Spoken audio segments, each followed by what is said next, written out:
السلام عليكم ورحمة الله تعالى وبركاته. الحمد لله والصلاة والسلام على أشرف رسول الله وعلى آله وصحابه الفائزين برضا الله. أما بعد رب زدنا علما وحلما وفهما وعقلا وأدبا كاملا رب تمن بالخير والسعادة. നമ്മുടെ ഡെസ്കിൽ കുറച്ച് ചോദ്യങ്ങൾ ഉണ്ട്. ഇൻഷാ അല്ലാഹ് അതിന്റെ വൺ ബൈ ആയിട്ട് ഇൻഷാ അല്ലാഹ് ഞാൻ മറുപടി പറയാൻ ഉദ്ദേശിക്കുകയാണ്. ഇന്ന് രാവിലെ മുദ്ദിനെ കുറിച്ചുള്ള, അതായത് നോമ്പ് അനുഷ്ഠിച്ചിട്ട് ഇല്ല എങ്കിൽ അത് പിന്തിച്ചാൽ അതിന്റെ മുദ്ദിനെ കുറിച്ചുള്ള ഒരു അന്വേഷണം വന്നു. അതേക്കുറിച്ച് ഫിഖ്ഹ് മസ്അല അതിന്റെ ബലപ്പെട്ട അഭിപ്രായം തന്നെ നാം ഇവിടെ പങ്കുവച്ചു. ഫിഖ്ഹിന്റെ ഗ്രന്ഥങ്ങളിൽ അലൽ മുഅ്തമദി എന്നാണ് പറഞ്ഞത്. പ്രബലമായിട്ട് തന്നെ ഫുഖഹാന്റെ ഏകോപനവും അതിനകത്ത് വന്നിട്ടുണ്ട് എന്ന് വളരെ വ്യക്തമായി നമുക്ക് ഫിഖ്ഹ് മസ്അല നമുക്ക് കാണിച്ചു തരുന്നുണ്ട്. അവിടെ മുദ്ദ് കൊടുക്കുക എന്ന് പറഞ്ഞാൽ ആ സാധാരണ നാം താമസിക്കുന്ന നാട്ടിലുള്ള ഭക്ഷണമായിട്ട് ഉപയോഗിക്കുന്ന അരിഭക്ഷണമാണ്, അതാണ് നമ്മൾ ഉപയോഗിക്കുന്നത്, ഗോതമ്പല്ല, അതാണ് കൊടുക്കേണ്ടത്. അത് ഒരു മുദ്ദ് എന്ന് പറഞ്ഞാൽ ശരിക്ക് പിടിച്ചാൽ, രണ്ട് കൈ കൊണ്ട് പിടിച്ചാൽ, രണ്ട് കൈ ഇങ്ങനെ കൂട്ടി പിടിച്ചിട്ട് കോരിയെടുത്താൽ കിട്ടുന്ന ഒരു കണക്കാണ് അതിന് പറയുന്നത്. അത് പഴയ കാലത്ത് നമ്മൾ ഉദ്ദേശിക്കുന്നത് 3, അതായത് ഒരു നാര എന്ന് പറഞ്ഞാല് 6 നാഴി. ഞങ്ങളൊക്കെ മലപ്പുറം പാലക്കാടിനോട് അടുത്ത രാജ്യത്ത് അങ്ങനെയാണ്. അപ്പൊ അതിന്റെ പകുതിയായിട്ട് വരുന്ന 3 നാഴിയാണ് ഇവിടെ കണക്ക് കൂട്ടപ്പെടുന്നത്. അത് അഹമ്മദ് കോയ ഷാലിയാത്തി റഹ്മത്തുള്ളാഹി അലൈഹി തങ്ങളുടെ കാലഘട്ടത്തിൽ അവർ ഈ നാഴിയെ ഒക്കെ ശരിക്ക് കണക്കൂട്ടിട്ട് ഓരോ അരിയും അളന്നു വെച്ചിരുന്നു. അപ്പോ അതില് ഒരു സായിനെയാണ് അവർ കണക്കൂട്ടിയത്. അപ്പൊ അതില് 2,500 എന്നും 2,550 എന്നും 2,15 എന്നൊക്കെ വന്നിരുന്നു. പക്ഷെ വാസ്തവത്തിൽ ഇന്ന് നമ്മൾ ഗൾഫിലൊക്കെ 3 കിലോന് അരിയാണ് നമ്മൾ ഫിത്ർ സക്കാത്തൊക്കെ കൊടുക്കുന്നത്. അപ്പോ ഒരു മുദ്ദ് എന്ന് അതിന്റെ 4-1 ഭാഗമായിട്ട് എടുക്കുമ്പോ ഏകദേശം അതൊരു 600 ഗ്രാമിലേക്കാണ് എത്തുന്നത്. 700 ഗ്രാമായി കൊടുത്താൽ വളരെ കറക്റ്റായി ഒരു പ്രശ്നവും ഇല്ലാതെ അത് കൂടുന്നു. ഇനിയിപ്പോ ഒരാള് ഇപ്പൊ അങ്ങനെ കൊടുക്കുമ്പോ 1 കിലോന് അരി കൊടുത്തെങ്കിൽ പ്രശ്നമല്ല, അത് ബാക്കിയുള്ള സദക്കയായിട്ട് കൊടുമെന്നേ ഉള്ളൂ. അപ്പൊ ആ രീതിയിലാണ് അതിനെ കണക്കൂട്ടേണ്ടത്. അത് അരിയാണ് കൊടുക്കേണ്ടത്. പിന്നെ പൈസ കൊടുക്കാൻ പറ്റുമോ എന്ന് അന്വേഷിച്ചിരുന്നു. അത് നമ്മുടെ മദ്ഹബിൽ, ഹനഫി മദ്ഹബിൽ ഒരു വിട്ടുവീഴ്ചയുണ്ട്. പൈസ കൊടുത്താൽ മതിയെന്നും അതിന് കാരണവും പറഞ്ഞു. കാരണം ഈ കിട്ടപ്പെടേണ്ടുന്ന അർഹരായ ആളുകൾക്കൊക്കെ ഈ ഭക്ഷണം കിട്ടുന്നതിനേക്കാളും ഏറ്റവും അഹക്കായിട്ട് അവർക്ക് കിട്ടാൻ, അവർക്ക് ആവശ്യമുള്ളത് കാശായിരിക്കാം, അതുകൊണ്ട് കാശ് കൊടുത്താൽ മതി എന്നൊരു അഭിപ്രായം ഹനഫി മദ്ഹബിൽ ഉണ്ട്. പക്ഷെ മറ്റുള്ള 3 മദ്ഹബിന്റെയും അടിസ്ഥാനത്തിൽ അത് അരിഭക്ഷണം തന്നെയാണ് കൊടുക്കേണ്ടത് എന്നും വ്യക്തമാണ്. അപ്പൊ അരിയാണ് കൊടുക്കേണ്ടത്. പിന്നെ നമ്മുടെ നാട്ടിൽ അരിക്ക് നല്ല വിലയുള്ള കാലല്ലേ, അപ്പൊ അരിക്ക് ആവശ്യമില്ലാത്തവരും ഉണ്ടാവൂല. ഫക്കീറന്മാരും മിസ്കിരന്മാർക്കും കൊടുക്കേണ്ടത്. അതു തന്നെ ഒരാൾക്ക് ഒരു മുദ്ദ് കൊടുക്കുന്നത് ഒരാൾക്ക് കൊടുക്കാം. ഇനി പല മുദ്ദുകൾ ഉണ്ടെങ്കിൽ അതില് 2, 3, 4 ഒരാൾക്ക് കൊടുക്കുന്നതിന് കുഴപ്പമില്ല. അതേ സമയത്ത് ഒരു മുദ്ദിനെ 2 ആൾക്ക് കൊടുക്കാൻ പറ്റൂല. വളരെ വ്യക്തമായിട്ട് മനസ്സിലാക്കണം, മസ്അലയാണ്. ഒരു മുദ്ദ് എന്ന് പറഞ്ഞാൽ 600 ഗ്രാം അരി അല്ലെ 500 ഗ്രാമിന്റെ മുകളിൽ വന്നാൽ അത് കണക്ക് ശരിയാവും, അതൊരു പ്രശ്നമല്ല. അപ്പോ ഒരു 700 ഗ്രാം നല്ല 1 കിലോന് അരി നമ്മൾ ഏതായാലും കൊടുക്കുന്നല്ലേ വിചാരിച്ചിട്ട് 1 കിലോന് അരി കൊടുക്കുകയാണെങ്കിൽ ഒരു പ്രശ്നമില്ല. പക്ഷെ അത് ഒരാൾക്ക് കൊടുക്കാം. പക്ഷെ ആ ഒരു മുദ്ദ എന്നുള്ളത് 2 ആൾക്ക് കൊടുക്കാൻ പറ്റൂല. അതേസമയത്ത് 2, 3 മുദ്ദുകൾ കൂട്ടിയിട്ട് ഒരാൾക്ക് കൊടുക്കാം.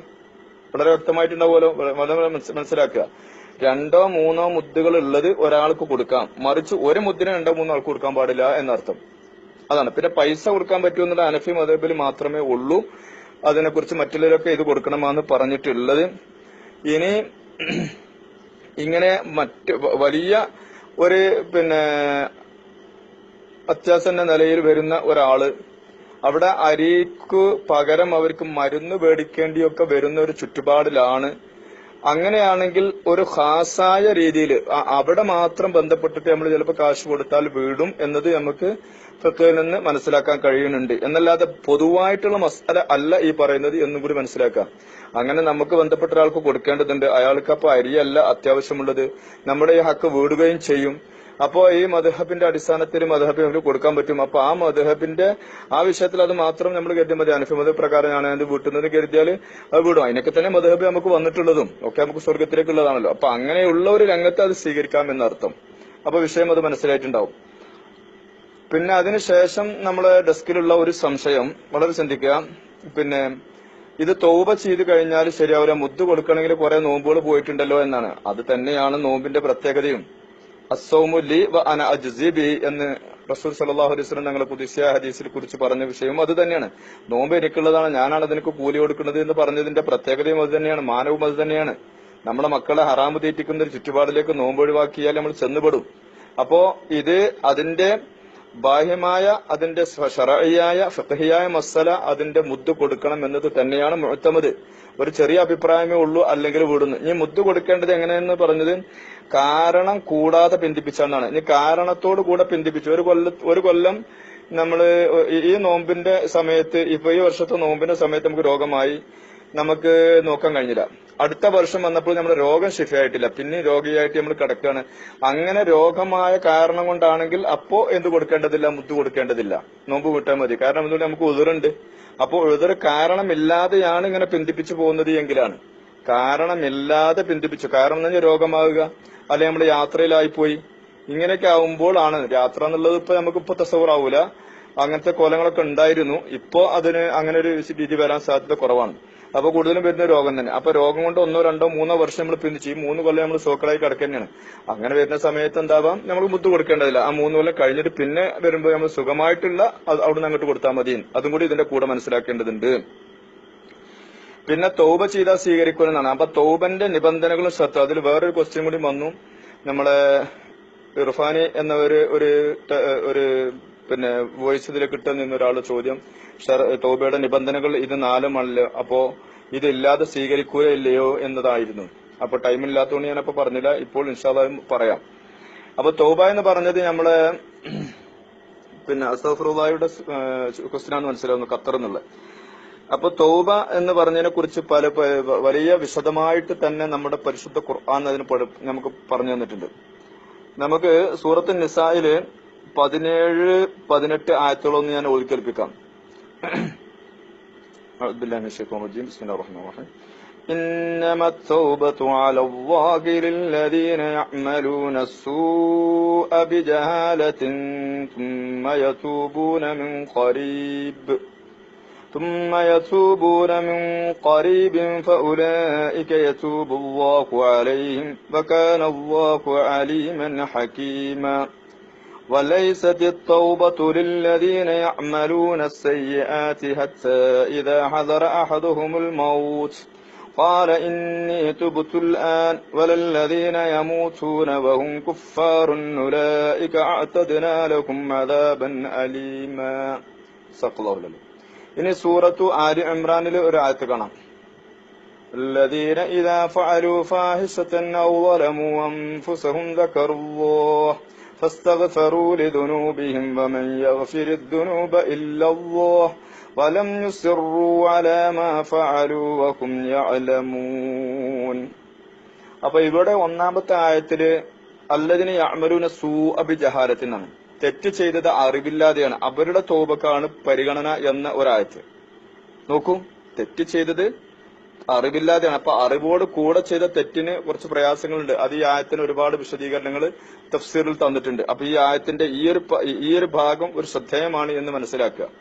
പിന്നെ തൗബ ചീത്ത ചെയ്തവർക്കുള്ള തൗബ അത് മരണം ഹാജറാകുന്നതിന് മുമ്പാണ് എന്നാണ് രണ്ടാമത്തെ ആയത്ത്. മരണസമയം ഹാജറായതിന്റെ സമയത്ത് ഒരാൾ പറയുകയാണെങ്കിൽ അവരുടെ തൗബ സ്വീകരിക്കുകയില്ല. അതേ സമയത്ത് പിന്നെ കാഫിറായിട്ട് മരിക്കുന്ന ഒരാളാണ്, അവൻ അപ്പോഴാണ് തൗബ ചെയ്യണത്, അതുകൊണ്ട് ഫായിദയില്ല എന്നും അവർക്ക് അദാബുൻ അലീം ഉണ്ട് എന്നും വളരെ വ്യക്തമായിട്ട് പറയുന്നു. മനസ്സിലാക്കുക. അപ്പോ തൗബയെ കുറിച്ചിട്ട് ഉള്ള ഒരു അന്വേഷണം വന്നതുകൊണ്ടാണ് ഞാൻ ഈ ആയത്ത് ഓതി കേൾപ്പിച്ചത്. അപ്പോ നമ്മുടെ നോമ്പ് നോൽക്കാതെ വന്നു. ഇപ്പോ നമ്മൾ അസ്തഗ്ഫിറുള്ളാഹയുടെ ചോദ്യത്തിൽ നിന്ന് മനസ്സിലായത് ഉദറില്ലാതെ തന്നെയാണ് അതൊക്കെ നഷ്ടപ്പെട്ടത് എന്നാണ്. അപ്പൊ നമ്മുടെ ബാധ്യതയാണ്, നമ്മുടെ ഹക്കായിട്ട് വരികയാണ്. പ്രായപൂർത്തിയായതിനു ശേഷമാണ് നോമ്പ് ഒഴിവായതെങ്കിൽ പ്രബലമായ അഭിപ്രായത്തിൽ അതിന്റെ തൗബ എന്ന് പറയുന്നത് തന്നെയാണ് ഈ മുദ്ദ് കൊടുത്തുകൊണ്ട് നമ്മൾ അതിന് വിരമിക്കുക എന്നുള്ളത് മനസ്സിലാക്കുക. അപ്പൊ പിന്നെ ഇവിടെ ഇപ്പോ ഇതിന്റെ സത്യാവസ്ഥ മനസ്സിലാവുകയും ഇനിയിപ്പോ അത് വീട്ടാൻ കഴിയാത്തൊരു നിലപാടിലേക്ക് പോവുകയും ചെയ്താൽ, അങ്ങനെ വന്നാൽ അതൊരുപാട് സംഖ്യകൾ ഉണ്ടാവും എന്നതാണ് ഇപ്പൊ മനസ്സിലാക്കിയല്ലോ. അപ്പൊ അങ്ങനെ വരുന്ന സമയത്ത് ഏകദേശം ഇതിന് മസ്അല പറയുമ്പോൾ നഹ്നു നഹ്കും ബിൽ ലവാഹിരി എന്നാണ്. ലാഹിർ കൊണ്ട് മാത്രമാണ് ഈ കാര്യങ്ങളിൽ വിലയിരുത്താൻ പറ്റുകയുള്ളൂ, മസ്അല പറയാൻ പറ്റുകയുള്ളൂ. പിന്നെ ബാത്തിനിയായിട്ട് അല്ലാഹു സുബ്ഹാനഹു വ തആല അത് എങ്ങനെയാണ് നമുക്ക് സവാബും മിക്കാവും വെച്ചത് എന്ന് നമ്മുടെ മനസ്സിന്റെ ഉള്ളിലെ കരച്ചിൽ അള്ളാഹ്ക്ക് അറിയും. കാരണം 99 ആളെ കൊന്ന ആൾക്ക് തൗബയുണ്ടോ എന്ന് ചോദിച്ചപ്പോ ഒരു അന്വേഷണത്തില് അയാളോട് പറഞ്ഞു തൗബ ഇല്ല എന്ന് പറഞ്ഞപ്പോ ആ ആളെയും വെട്ടിയിട്ട് 100 പൂർത്തിയാക്കി. അപ്പൊ അയാൾക്ക് തോപ ഉണ്ട് എന്ന് മറ്റൊരാൾ പറഞ്ഞപ്പോഴാണ് അയാൾക്ക് കാര്യം ബോധ്യപ്പെട്ടത്. അങ്ങനെ അയാൾ അത് കേട്ടുകൊണ്ട് തോപ ചെയ്തുകൊണ്ട് മടങ്ങി വരുമ്പോഴാണ് ബൈക്കം വെച്ച് മരിച്ചത്. മരക്കുന്ന സമയത്ത് 2 മലക്കളും വന്ന് തർക്കിക്കുന്ന സംഭവങ്ങളൊക്കെ ഹദീസിൽ കാണുന്നുണ്ട്. അപ്പൊ അള്ളാഹുവിന്റെ അടുക്കൽ നമ്മളെ കൽബ് ശുദ്ധമാവലാണ് അതിന്റെ അർത്ഥം എന്ന് നമുക്ക് ആ വിഷയത്തിൽ നിന്ന് മനസ്സിലാവുന്നുണ്ട്. പക്ഷെ ബാഹ്യമായിട്ട് മസ്അലപരമായിട്ടുള്ള പ്രതിപാദിക്കുമ്പോൾ നമുക്ക് ഈ മസ്അല ഇങ്ങനെ തന്നെ പറയാൻ പറ്റുകയുള്ളൂ എന്നാണ് ഞാൻ ഇതിൽ അറിയിക്കുന്നത്. അപ്പോൾ കഴിവതും നമ്മളത് കൊടുക്കുക വീട്ടാനുള്ള ശ്രമം നടത്തേണ്ടി വരും. പിന്നെ ഒട്ടും കഴിയാത്തൊരു ഘട്ടം ആണ് എങ്കിൽ നമ്മുടെ കൽബ് അള്ളാഹ്ക്ക് അറിയാം, അള്ളാഹുവിനോട് കരഞ്ഞുകൊണ്ട് നമ്മൾ മാപ്പുപേക്ഷിക്കുക, അതാണ് ചെയ്യേണ്ടത്. പിന്നെ അതിനെ മറികടക്കാൻ പറ്റുന്ന മറ്റ് സ്വാലിഹായ സൽക്കർമ്മങ്ങൾ ചെയ്തുകൊണ്ട് അധികരിപ്പിക്കുക, അതാണ് പിന്നെ അവിടെ ചെയ്യാനുള്ളത്. ഒന്ന് വ്യക്തമായി മനസ്സിലാക്കണം. അതിനെ മറികടക്കാൻ പറ്റുന്ന മറ്റുള്ള അമലുകൾ ചെയ്തുകൊണ്ട് നമ്മൾ മുന്നോട്ട് പോവുക. അങ്ങനെ അതിനെ നമ്മൾ എന്താക്കണം, ആ അമല് കൊണ്ട് ഈ അമലിനെക്കാട്ടിലും ഈ തെറ്റിന്റെ അമലിനെക്കാട്ടിലും മറ്റേ അമലിന് നമ്മൾ മുൻതൂക്കം കൊടുത്തുകൊണ്ട് കൊണ്ടുപോകുക. കാരണം അവിടെ ആ വിഷയം അള്ളാഹു നമ്മളുമായിട്ടുള്ള ഒരു ബന്ധമാണ്, ഹുക്കൂക്കുള്ളയാണത്, ഹുക്കൂക്കുൽ ആദമിയല്ല എന്നതും കൂടി മനസ്സിലാക്കണം. പക്ഷെ അവിടെ രണ്ടുമുണ്ട്. ഈ നോമ്പിന്റെ വിഷയത്തിൽ ഹുക്കൂക്കുൽ ആദമിയും വരുന്നുണ്ട്. എങ്ങനെ ഹുക്കൂക്കുൽ ആദമിയും? ഈ നോമ്പ് നോൽക്കാതെ വന്ന മുദ്ദ് കിട്ടേണ്ടത് ഫക്കീർ മിസ്കീനാണ്. അപ്പൊ ഫക്കീർ മിസ്കീനിന്റെ ഒരു ഹക്ക് അവിടെ ബന്ധപ്പെട്ടത് കൊണ്ട് ആ ഹക്കിൽ നിന്നും കൂടി ഒഴിവായാലും മാത്രമേ നമ്മൾ തോപ സ്വീകരിക്കുകയുള്ളൂ. നമ്മൾ തോബയെ കുറിച്ച് അതിന്റെ നിബന്ധനകൾ പറഞ്ഞിട്ടുണ്ട്. നമ്മുടെ അദ്കയിലൊരു പാട്ട് തന്നെ ഉണ്ട്, അസ്സലാമലൈക്കും വറഹ്മത്തുള്ളാഹി വബറകാതുഹു. അതെ, നമ്മളെ ഡെസ്കിലുള്ള 3ാമത്തെ ക്വസ്റ്റ്യനും അതിനോടനുബന്ധിച്ച് തന്നെയാണ്. അപ്പോ അതായത് നോമ്പ് ഇത് ഖളാ വീട്ടാൻ ഉദറില്ലാതെ ഞാനിപ്പോ വിശദീകരിച്ചിട്ടുണ്ട്, അത് കേട്ടാൽ നിങ്ങൾക്ക് മറുപടി എന്ന് മനസ്സിലാവും. പക്ഷെ നിങ്ങളുടെ ചോദ്യത്തൊന്ന് പരിഗണിച്ചുകൊണ്ട് ഒന്നുകൂടി പറയാനേ ഉള്ളൂ. നോമ്പിന്റെ അവസ്ഥ ഇതാണ്. നമ്മൾ അത് നോൽക്കാതെ ഒരാൾ, ഞാൻ 60 വയസ്സ് വരെ ജീവിച്ച ഒരാൾ എന്നൊക്കെ പറഞ്ഞ കണക്ക് ഞാൻ പറഞ്ഞല്ലോ. അപ്പോ അങ്ങനെ ജീവിച്ച ഒരാൾക്ക് കണ്ടമാന സ്വത്തുകൾ ഉണ്ടെങ്കിൽ പോലും ആ സ്വത്ത് മുഴുവനും അയാൾക്ക് ഇങ്ങനെ വിനിയോഗിക്കേണ്ടുന്ന സമ്പത്തായിട്ടാണ് വരുന്നത് എന്നും അനന്തരാവകാശികൾക്ക് അതിന് അവകാശമില്ല എന്നും അനന്തരാവകാശികൾ അത് ഉപയോഗിച്ചു കഴിഞ്ഞാൽ അത് പിന്നെ ഹറാമിലേക്കാണ് പോകുന്നത് എന്നും കാരണം അത് ഫഖീർ മിസ്കിന്റെ ഹക്കാണ് എന്നും ഒക്കെ നോമ്പിന്റെ ഗൗരവം ഞാൻ ബോധ്യപ്പെടുത്തി തന്നതാണ്. ഇനി ഇപ്പൊ സമ്പത്ത് ഉണ്ടെങ്കിലാണ് ഈ പറഞ്ഞത്. സമ്പത്ത് ഇല്ലാതെ വന്നെങ്കിൽ ഞാൻ അതിന്റെ പോംവഴി ഞാനിപ്പോ മുകളിൽ പറഞ്ഞല്ലോ, അപ്പൊ അത് നിങ്ങൾക്ക് മനസ്സിലാക്കാൻ സാധിക്കും. അപ്പൊ വിഷയം അത്ര ഗൗരവമുള്ളതാണ് എന്ന് മനസ്സിലാക്കണം എന്നർത്ഥം. അപ്പൊ അങ്ങനെയാണെങ്കിൽ നമ്മൾ വരുന്ന നമ്മളെ സമ്പത്തുകളെ അത് ഹലാലായി, നമ്മുടെ ബ്ലഡ് നന്നായി, നമ്മുടെ അമലുകൾ സ്വീകാര്യയോഗ്യമാകണമെങ്കിൽ ഈ വിഷയങ്ങളെല്ലാം അത് നമ്മൾ ശ്രദ്ധിക്കേണ്ടതുണ്ട് എന്നർത്ഥം. അതാണ് പറഞ്ഞു തന്നത്. അപ്പോ കാശില്ലാതെ വന്നു, കൊടുക്കാനില്ലാതെ വന്നു എങ്കിൽ ഇയാൾ മുഫ്ലിസായി. അങ്ങനെ വരുന്ന സമയത്ത് ഞാൻ അതിന് സ്വീകരിക്കാൻ പറ്റുന്ന മാർഗ്ഗം ഇതേ ഉള്ളൂ. അമലുകൾ കൂടുതൽ ചെയ്തുകൊണ്ട് നമ്മുടെ അള്ളാഹുവിനോട് ദുആ ചെയ്തുകൊണ്ട് പറയണം, പടച്ചവനെ ഇത് ഞാൻ ഇത്ര ഹക്ക് കൊടുക്കാണ്ട് അവർ നിനക്ക് പൊരുത്തപ്പെട്ട് എനിക്ക് മേടിച്ചു തരണമേ എന്നും അവർക്കും വേണ്ടി ദുആ ചെയ്യുകയും ചെയ്യുക. അതാണ് പിന്നെ ലാസ്റ്റ് വഴി അതിനുള്ളൂ. അതിൽ നമ്മുടെ കൽബ് ശുദ്ധിയായതിനനുസരിച്ച് റബ്ബിന്റെ തിരുനോട്ടം നമ്മളിലേക്ക് കിട്ടും. അത് കിട്ടാൻ വേണ്ടി നമ്മൾ ദുആ ചെയ്യുക, അതേ പാടെ വഴിയുള്ളൂ. മറ്റേ നിരക്ക് ചിന്തിക്കുമ്പോൾ വളരെ വ്യക്തമാണ്. നമ്മുടെ ഞാൻ പറഞ്ഞില്ല, ഇബ്നു മാജ ഹദീസിന്റെ കിതാബ്, തിർമിദി എന്ന ഹദീസിന്റെ കിതാബ്, പിന്നെ ഹയ്യാഉലുമുദ്ദീൻ പോലുള്ള ഇതിലൊക്കെ നമുക്ക് ആ നോമ്പിനെ കുറിച്ച് വിശദീകരിക്കുന്നതിലൊക്കെ ഉണ്ട്. നമ്മുടെ ഫത്വാൻബിയിൽ തന്നെ ഞാനിപ്പോ ഇബാറത്ത് വായിച്ചില്ലേ, അങ്ങനെ നോമ്പിന് കാരണം കൂടാതെ അവന് പിന്തിക്കുകയാണെങ്കിൽ അലൽ മുഅ്തമദി എന്നാണ് പറഞ്ഞിട്ടുള്ളത്. അപ്പൊ മുഅ്തമദായ അഭിപ്രായം, മുഅ്തമദിന്റെ എതിരിൽ ചെറിയ അഭിപ്രായം വന്നിട്ടുണ്ട്. അപ്പൊ ചെറിയ ഒന്നുമില്ലെങ്കിൽ പിന്നെ അഭിപ്രായത്തിന്റെ മേൽ നമുക്ക് ചെറുതായിട്ടൊന്ന് സമാധാനിക്കാം എന്ന് മാത്രമേ ഉള്ളൂ. വിഷയം വളരെ ഗൗരവമുള്ളതാണ് എന്ന് തന്നെ മനസ്സിലാക്കണം. അതാണ് നോമ്പിന്റെ വിഷയം. നോമ്പിന്റെ ക്ലാസ് എടുക്കുമ്പോൾ ആദ്യം ഈ വിഷയങ്ങളൊക്കെ തന്നെ ധരിപ്പിച്ചു കൊടുക്കുന്നത്. അങ്ങനെ നോമ്പിന്റെ ഗൗരവം നമ്മുടെ മനസ്സിൽ തട്ടുമ്പോൾ അതിനനുസരിച്ച് ചെയ്യുന്ന നോമ്പിനെയും കൂടി നമ്മളൊന്ന് നന്നാക്കാൻ വേണ്ടി ശ്രമിക്കുകയും ചെയ്യാലോ നമുക്ക്. അതുകൊണ്ടാണ് ഞാൻ ഒന്നുകൂടി എടുത്തു പറഞ്ഞത് എന്ന് മാത്രം. ഇൻഷാ അല്ലാഹ് മനസ്സിലായി കാണുമെന്ന് വിചാരിക്കുന്നു. അസ്സലാമു അലൈക്കും വറഹ്മത്തുള്ളാഹി വബറകാതുഹു. പിന്നെ മറ്റെന്തോ 2 സംശയങ്ങൾ.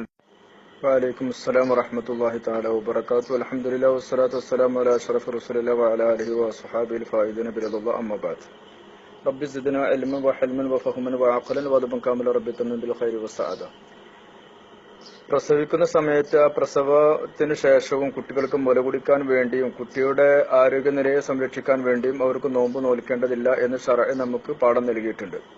അതുകൊണ്ട് തന്നെ അവർക്ക് ആ നോമ്പ് ഖളാ വീട്ടേണ്ടതും ഉണ്ട്. അപ്പോൾ അടുത്ത വർഷം വരുന്നതിന് മുമ്പായിട്ട് ഖളാ വീട്ടലാണ് അവർക്ക് ഏറ്റവും ശറഅ് കൽപ്പിക്കപ്പെടുന്നത്.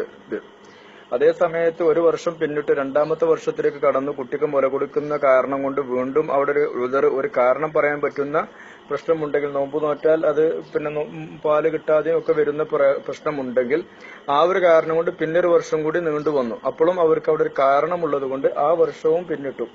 അപ്പൊ പിന്നെ രണ്ടാമത്തെ വർഷം പൂർത്തിയാക്കുന്നതിന് മുമ്പ് മൂന്നാമത്തെ വർഷം വരുന്നതിന് മുമ്പായിട്ട് അത് നോറ്റുവിട്ടണം.